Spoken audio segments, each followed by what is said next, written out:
Greetings, YouTube. The Doctor is in. Dr. Urias Papers here coming at you with another commentary on Dungeons & Dragons. Don't forget to hit that subscribe button. If you like this video, hit the like button. And if you have any questions or comments, please leave a question or comment. All right, today I wanted to talk a little bit about forced movement in Dungeons & Dragons 5th edition.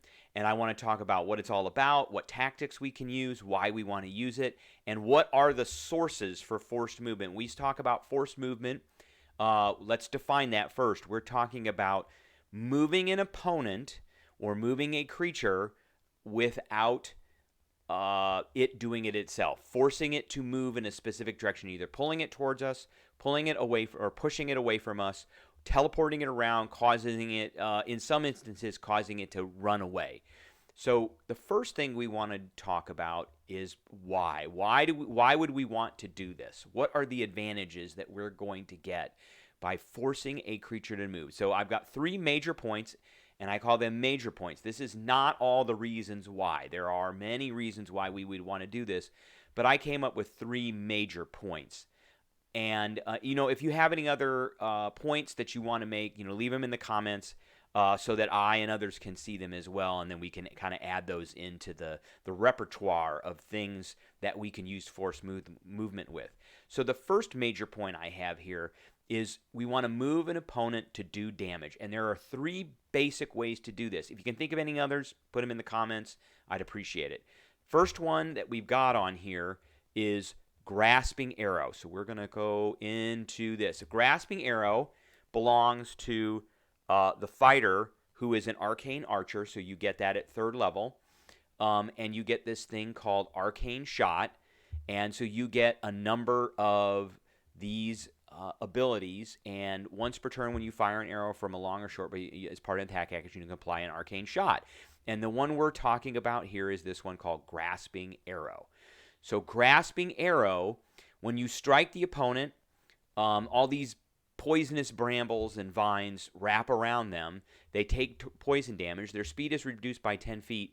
And any time they move on their turn, the first time, they take 2d6 slashing damage. That's per turn, not per round. So anytime that creature moves in a different turn, they're going to take another 2d6 damage. I've seen this happen in the game. It is extremely effective, particularly if the Arcane Archer has ways to move, or if the Arcane Archer's teammates have ways of moving that target creature. And it can result in lots and lots of damage over many turns. All right, so the second one that we're going to look at is a spell, and it is called Spike Growth. And Spike Growth is a bit limited in the number of classes that can actually use it, the different classes that can use it. So let's look at that. So Spike Growth, here it is right here. It looks like there's a lot, but it's not really a lot. Druid, Ranger, Nature Domain Clerics, Circle of the Land, Arctic, and Mountain, and those are Druid. So they get them like kind of as a domain spell. And then the Genie Warlock. So with this, at a range of 150 feet, 20-foot radius, you cover the ground in twists and sprouts of spikes and thorns. When a creature moves into or within the area, it takes 2d4 piercing damage for every 5 feet it travels. If you've got an ability to push or pull that creature through this, they are going to take damage, because it is not voluntary movement; it's any movement. And so this becomes extremely powerful when you do that. Now, the next spell that we're going to look at is Wall of Thorns. And again, Wall of Thorns is limited in the number of classes that can use it. So here it is. This is a 6th level spell. Spike Growth was a 2nd level spell, and it can only be used by Druids. When the wall appears, each creature in the area must make a dex save or they take damage. A creature can move through the wall slowly and painfully. For every foot a creature moves through the wall, it must spend 4 feet of movement. Furthermore, the first time a creature enters the wall on a turn or ends its turn there, the creature must make a dexterity saving throw. And then it takes more damage. So you can actually move something into the wall and on a turn. So you could move it into the wall on a turn, and it'll take damage. And then somebody else could, on the next turn, could move it out, and then somebody on the next turn could move it in, and it's going to keep taking damage. It also it says its turn, so it has to be its turn for it to trigger that damage. So those are just 3 of the ways of doing this for why we would want to do movement. We want to do damage to the opponent, and that's 3 ways of doing damage to them, which I have seen as very effective. So another major way or reason why we would want to use force movement is we want to move an opponent towards a hazard, something like a pit or a cliff or an area spell effect.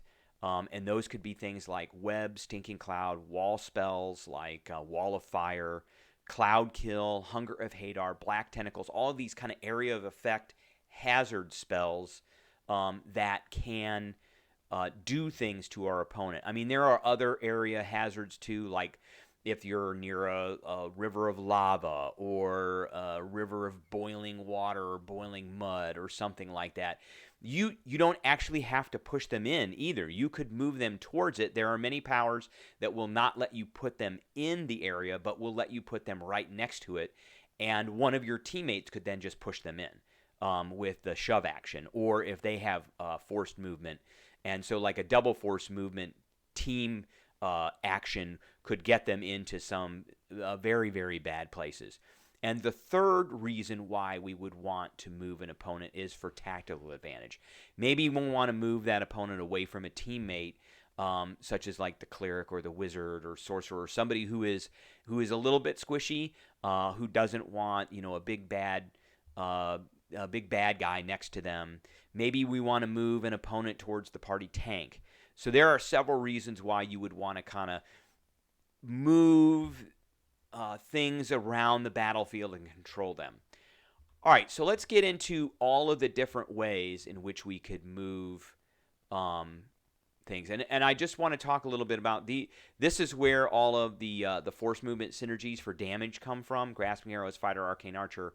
Spike Growth is Druid, Ranger, Nature Domain, Circle of Land, and the Genie. And then Wall of Thorns is the Druid. So I put that in here so you could look that up. Now let's talk about each class and what they could have to use to force movement. Start with the Artificer. 6th level, the Artificer gets Repulsion Shield, which allows you to do a reaction and then to move somebody when they come near you. 3rd level, the Artillerist has a Force Ballista, which also can push. I believe that's a 10-foot push. And so 10 feet doesn't sound like a lot, but if it's pushing them into a hazard, that is definitely very effective. All right, Bards. Bards get 1 ability at 3rd level.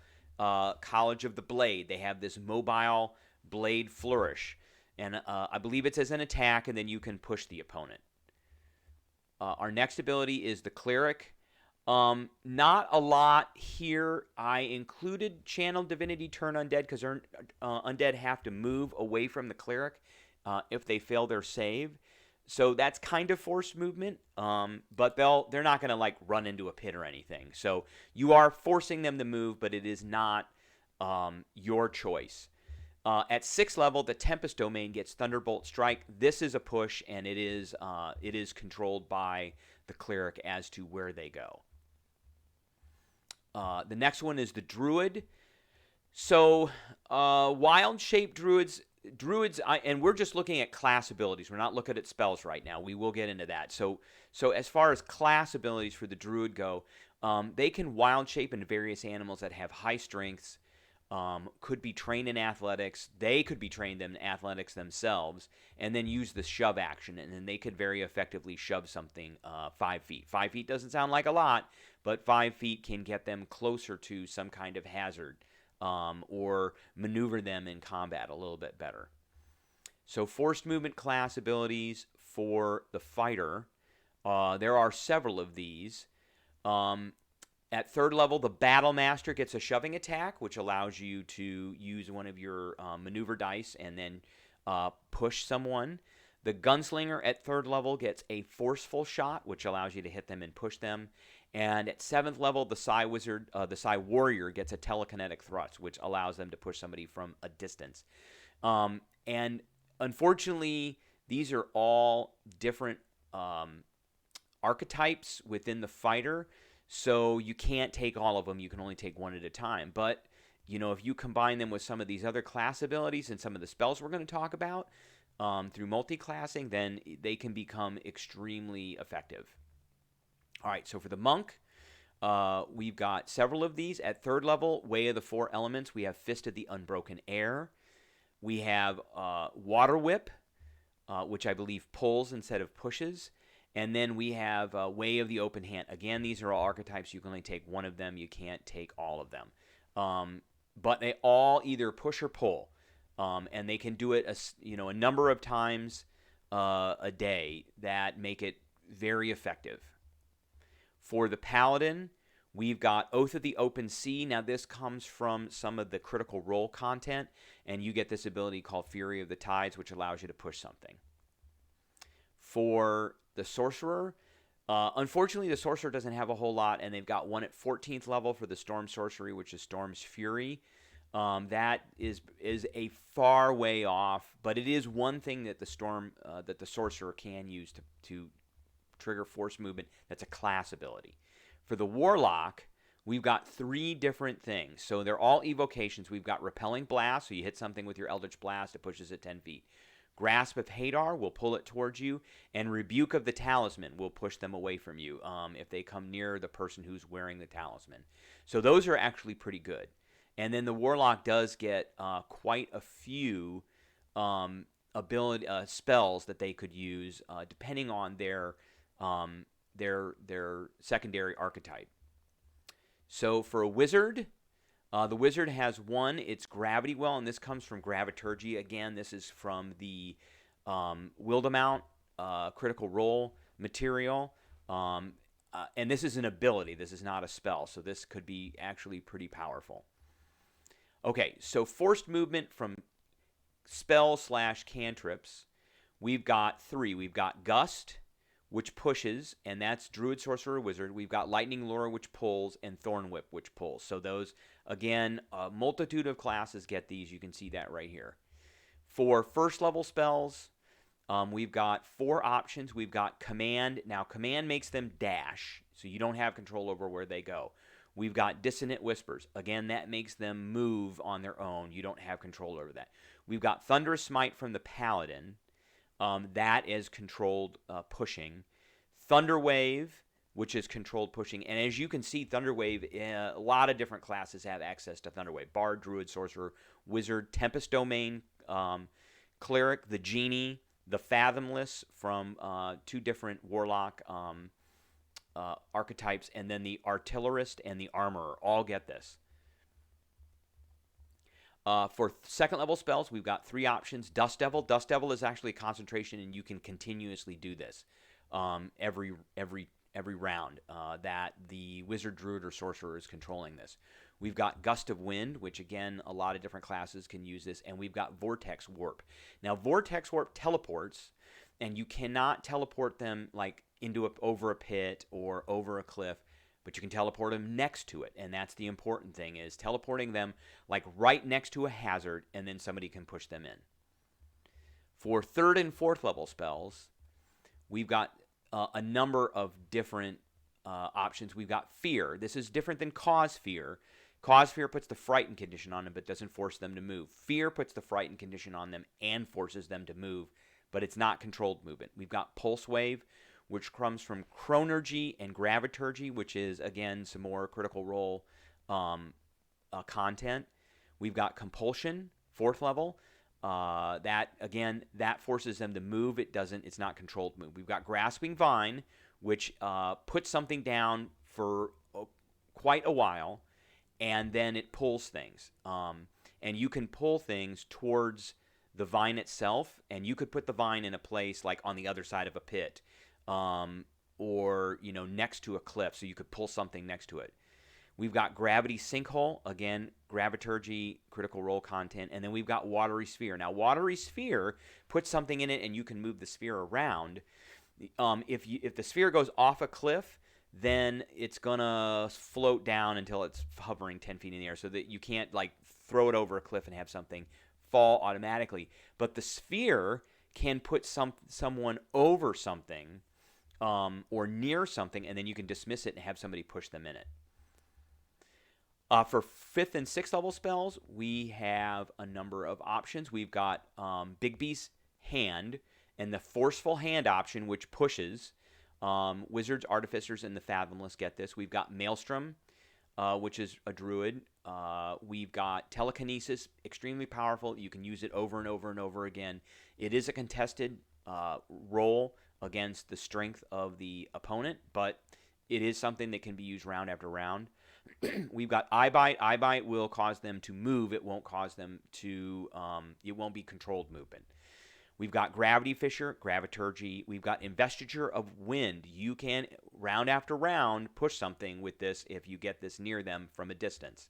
And then we've got Scatter. And Scatter is a kind of teleportation spell where you can teleport a whole bunch of things at one time.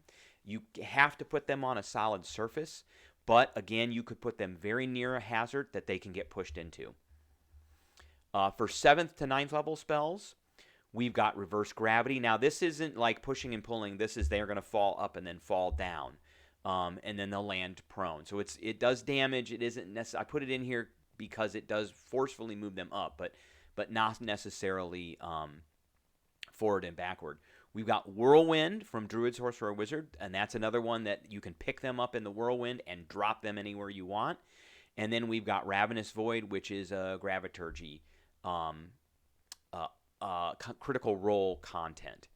So now let's talk about feats. We've got 5 feats here that we can use: Charger, Crusher, Gift of the Gem Dragon, Shield Master, and Telekinetic. Telekinetic, we can move them 5 feet. We get Mage Hand. Shield Master, you can hit them and push them. Gift of the Gem Dragon is like a telekinetic effect where you can push them. Crusher, if you hit them, you push them. And Charger, you can charge them. And as a bonus action, you can either hit them with an attack or you can push them. So again, these are great feats that can be put on top of class abilities and spells, or they can be feats that you use to slam something into a hazard after they're either moved next to the hazard or you've moved them yourself. So these are our feat options, which when they're combined with class abilities and spells can be extremely effective. So in summary, let's go back and kind of go back over why we want to do this. Let's go back to our first slide here. Why do we want to do this? Again, there are options. Talk to your party members about when you do character creation, or if you sit down at a table with people to see if anybody has these. Grasping Arrow, Spike Growth, Wall of Thorns, you can push people into these or move them and they will take damage. The second major point as to why we would want to do this is we want to move opponents toward a hazard like a pit, cliff, area of effect spell, things like Black Tentacles or Cloud Killer, something like that. Or if we want to move opponents for tactical advantage, if we want to get somebody away from somebody else, or we want to move an opponent towards, say, the party tank, like a Paladin in plate armor, or the Artificer armorer, or such like that. So that is what I have for you today. I hope you appreciate it. If you have any questions or comments, please leave a question or comment, and I will catch everybody later.